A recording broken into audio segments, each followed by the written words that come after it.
Assalamualaikum warahmatullahi wabarakatuh. Alhamdulillah, sahabat-sahabat yang dimuliakan oleh Allah Subhanahu wa taala. Di siang hari ini kita akan berbincang-bincang, ngobrol-ngobrol santai ya.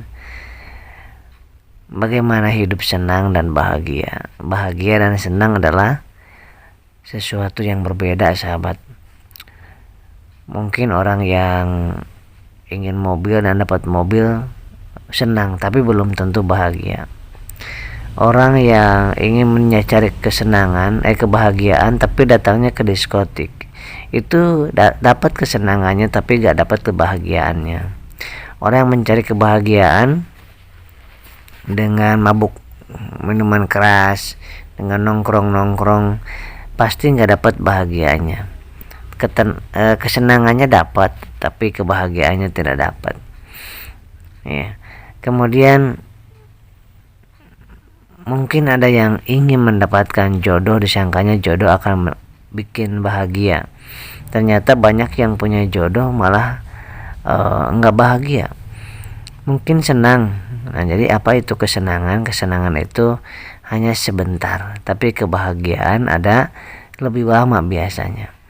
Dan kesenangan adanya di dalam fisik, kalau kebahagiaan adanya di dalam hati. Kemudian di dalam penyebabnya kebahagiaan itu dengan ketauhidan, kenal kepada Allah Subhanahu wa taala, itu namanya bahagia. Jadi banyak orang yang ingin bahagia tapi salah mencarinya. Bagaikan gini ya. Bagaikan ada seseorang yang kelaparan anaknya, kemudian ayahnya itu membawa jaring untuk mencari ikan. Mau mencari apa? Ikan. Nah, ternyata si ayahnya ini mencari ikannya, tujuannya mencari ikan tapi malah naik ke gunung atau ke gurun pasir. Nah, kira-kira dapat nggak ikannya? Capek sih capek, ya kan? Capek. Kelihatan mau kerja keras. Nah, tetapi karena salah mencarinya, mencari ikan jadi di laut, mencari ikan ya di kolam, mencari ikan ya di kali, bukan di gunung, bukan di gurun pasir, betul nggak? Nah, kebanyakan orang itu mencari kebahagiaan itu salah, mencarinya dengan duniawi. Nah, padahal dunia itu ya, kekayaan dunia itu, apa yang ada di dunia ini, kalau dicarinya dengan nafsu, itu yang didapatkan kesenangan. Kalau didapatkan dengan nafsu, yang didapat bukan kebahagiaan tapi kesenangan. Tapi kalau didapatnya dengan berzikir kepada Allah, dengan niat ibadah, pasti akan didapatkan kebahagiaan. Seperti yang tadi si bapak itu cari apa pak? Cari ikan. Bener, cari ikannya. Untuk siapa? Untuk anak-anak dan istri. Nah, bener niatnya. Nah, alatnya apa? Oh, ini saya bawa jala. Bawa jalanya bener lah, tetapi yang salah apa? Dia malah jatahnya ke gurun pasir. Ya, tidak dapat yang namanya ikan. Itu orang yang mencari kebahagiaannya benar, niatnya bisa jadi benar, tetapi salah tempatnya salah. Malah nyarinya ke tempat-tempat yang membuat senang aja ya. Kumpul-kumpul, sekali lagi bikin senang. Tapi kalau kumpul-kumpulnya dengan orang yang jauh dari zikrullah, jauh dari Allah, bukan bukan kebahagiaan, tapi mungkin kesenangan saja yang didapat. Itu pun bisa jadi bukan kesenangan juga yang dapat. Senang enggak, bahagia enggak. Nah, karena yang dicari salah nyarinya. Kebahagiaan itu hanya didapat ala bidzikrillah tatmainnul qulub, dan didapat ketika masuk ke rumah Allah. Rumah Allah itu sumber kebahagiaan, ketenangan ya. Nah, ketenangan, kebahagiaan, dan kesenangan itu beda. Mungkin sahabat-sahabat pernah merasakan senang, pernah ya? Contoh, dapat hadiah, dapat hadiah, senang. Tapi bahagia belum? Belum tentu.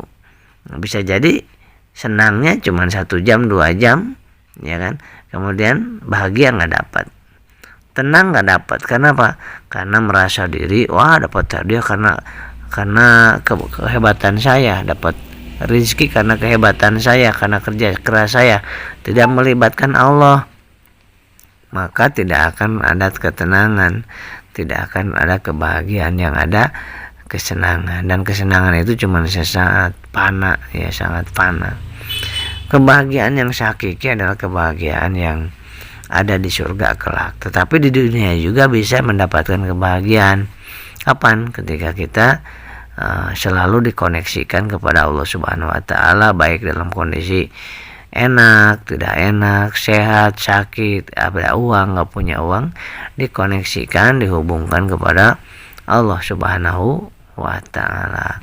Nah, sahabat-sahabat yang dimuliakan Allah Subhanahu wa taala, jadi di siang hari ini yuk kita renungkan, kesenangan sudah kita dapat atau belum? Ketenangan sudah dapat atau belum? Kebahagiaan sudah dapat atau belum? Nah, bisa diketahui dari kita mungkin pernah sebelum kita nikah, pokoknya kalau udah nikah bahagia saya. Begitu udah nikah beda lagi.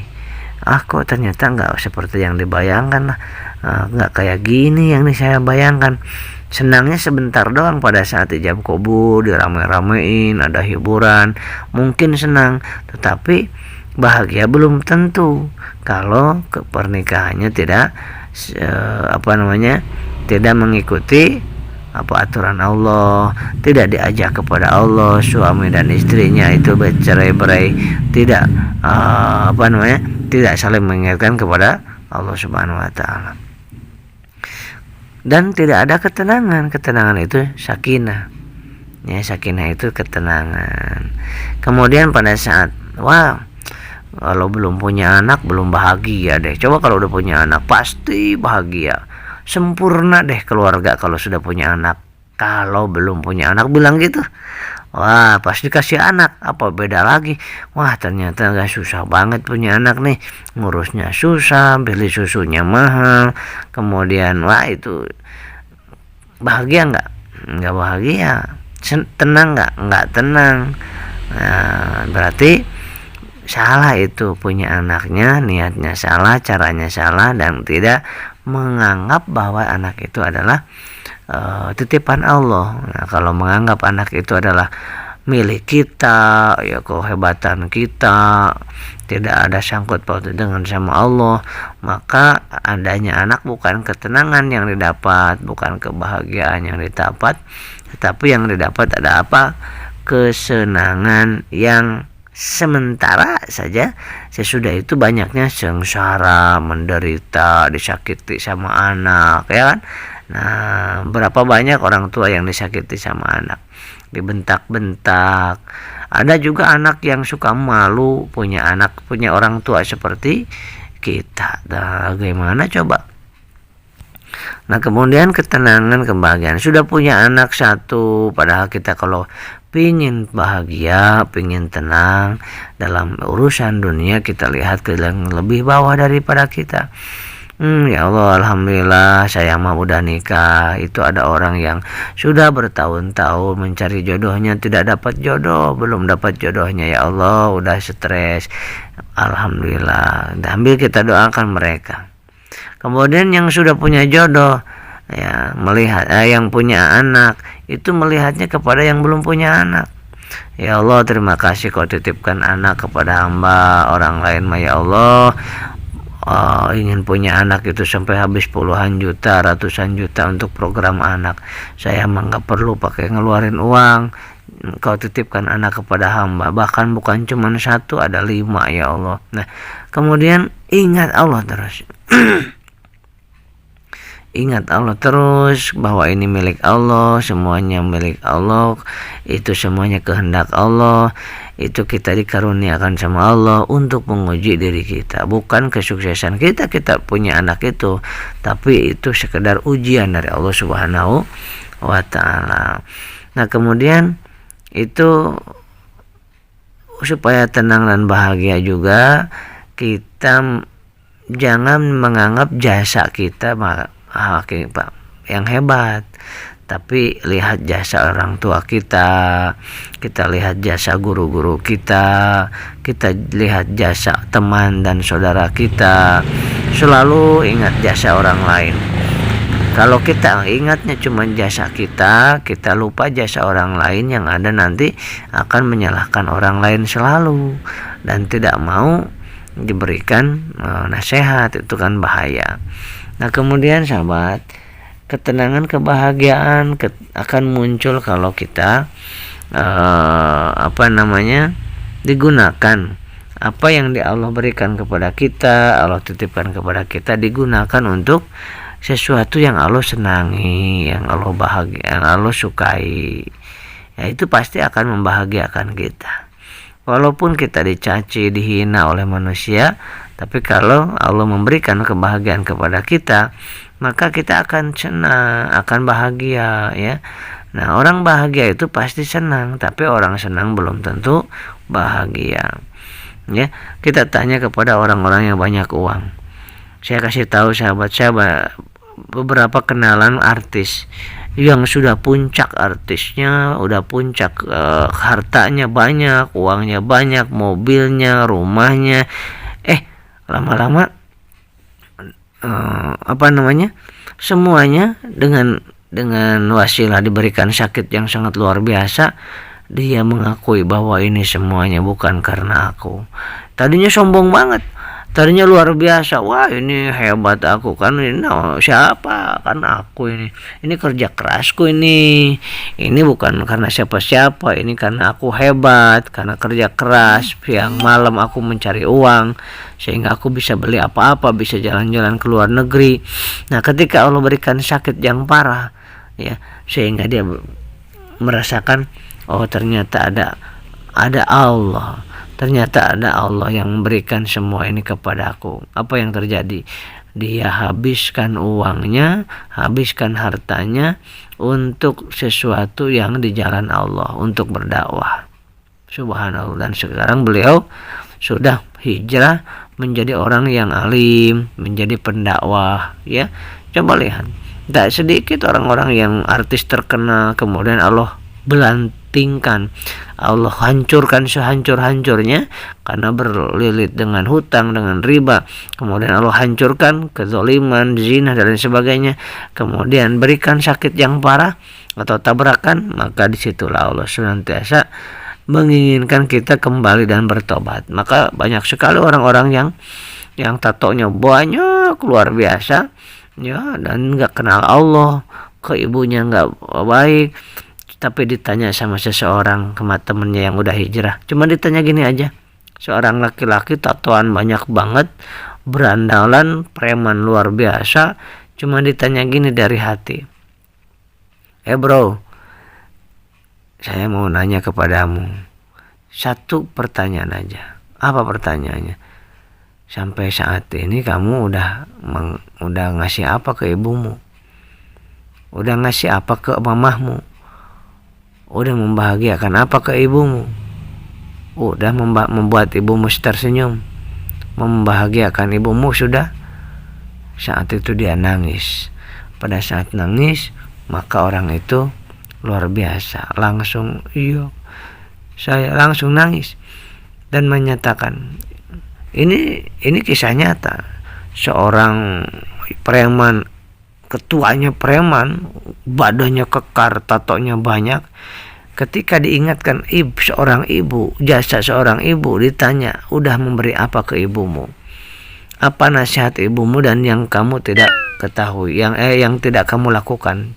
Dia mengatakan, ibuku waktu itu pernah mengatakan, jangan lupa sholat, jangan lupa berbuat baik, jangan lupa sholat, jangan lupa berbuat baik.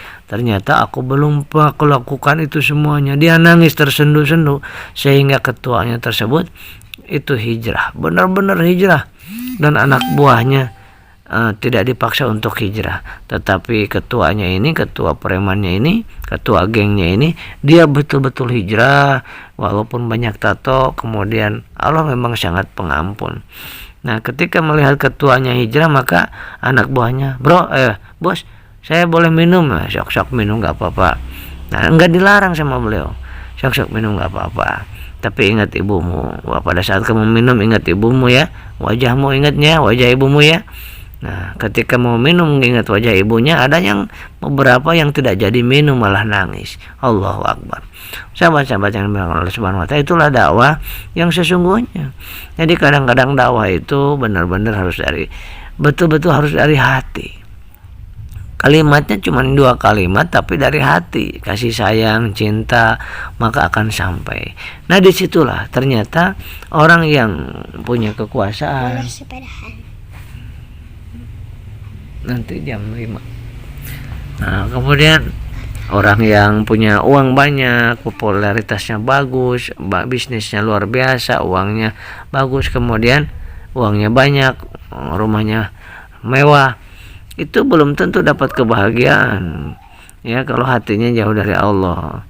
Nggak sedikit para orang-orang yang kaya itu bunuh diri, minum racun, kemudian gantung diri, naudzubillah min dzalik. Kenapa? Karena ketidakbahagiaan, bukan nggak punya uang, bukan badannya nggak cantik, nggak tampan, bukan nggak punya rumah, bukan, karena tidak punya iman. Maka iman ini sangat mahal yang membuat kita tenang.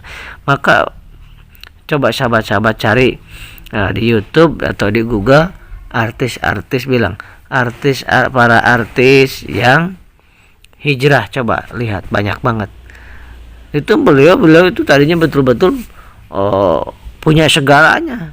Mereka siap untuk miskin gara-gara ingin merasakan ketenangan dan kebahagiaan hidup. Dulu senang tapi nggak bahagia, dulu senang tapi nggak tenang, masya Allah. Nah, kemudian Anda juga boleh cek di YouTube ataupun di Google, cari geng preman. Keburu hujan. Preman geng yang yang hijrah, coba dicek. Banyak, luar biasa. Makanya di Bandung saya ketemu dengan beberapa orang yang geng-geng motor tadinya yang luar biasa ya. Nah, sekarang menjadi biker subuh, masya Allah, luar biasa di Bandung ya. Itu dahsyat. Bisa jadi itu kita yang merasa soleh, merasa banyak amal kebaikannya, bisa jadi kalah sama mereka yang hijrahnya benar-benar. Kita ini suka kadang-kadang ngambang. Kita ini ngambang, yakin banget enggak, nakal juga enggak. Nah, abu-abu kita kadang-kadang sebagai Islam. Tetapi orang yang tadinya berandalan kemudian hijrah, diberikan hidayah oleh Allah, itu benar-benar hitam ya hitam, dia putih ya putih, jadi nggak abu-abu. Mereka tadinya hitam, dapat hidayah jadi putih, masya Allah. Dan itu penuh dengan kasih sayang. Orang yang tadinya galaknya luar biasa, kemudian dapat hidayah iman, jadi penuh kasih sayang. Nah, begitu ya sahabat. Ternyata yang dicari sama kita adalah tidak yang lain, hanyalah bisnis. Walaupun berhasil, walaupun banyak uang, hasilnya banyak, tapi belum tentu membahagiakan, belum tentu tenang kalau tidak dibawa kepada akhirat, tidak dibawa kepada mengingat Allah. Jadi ingat Allah selalu, saat apapun, dimanapun, sedang apapun, dan sholawat. Demikian. Assalamualaikum warahmatullahi wabarakatuh.